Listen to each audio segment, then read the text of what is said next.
শতাব্দীরও বেশি সাক্ষী হয়ে আজও একা দাঁড়িয়ে আছে জলপাইগুড়ি জেলা গ্রন্থাগার। শহরের কোলাহল থেকে একটু দূরে সরে এলেই যেন সময়টা একটু ধীরে চলে এখানে। বইয়ের গন্ধ, কাঠের তাক আর নীরবতার মধুর শব্দ,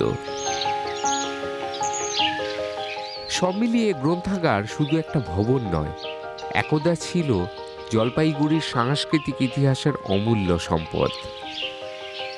ইতিহাসের পাতা উল্টে জানা যায়, গত 19 শতকের শেষ দিকে প্রতিষ্ঠিত এই লাইব্রেরি একসময় ছিল রায়বাড়ির জমিদারির গ্রন্থ ভাণ্ডার। পরবর্তীকালে সাধারণ মানুষের জন্য খুলে দেয়া হয় এর দরজা। জানা যায়, একদা এখানে ছিল 1 লক্ষেরও বেশি বই।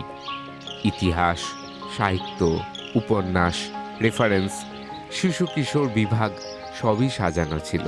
তবে শুধু বই নয়, এখানে ছিল নানান ধরনের পত্রপত্রিকা, গবেষণা সামগ্রী এবং বেশ কিছু রেয়ার কালেকশন।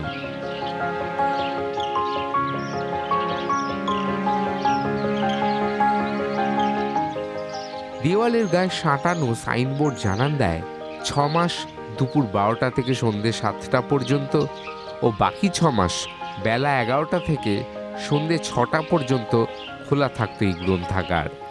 এলাকাবাসীর কথায় একসময় জলপাইগুড়ি জেলা গ্রন্থাগার শুধু একটা লাইব্রেরি ছিল না, বরং তা ছিল শহরের হৃদস্পন্দন, জ্ঞানের আলো ছড়িয়ে রাখা এক চিরন্তন আশ্রয়।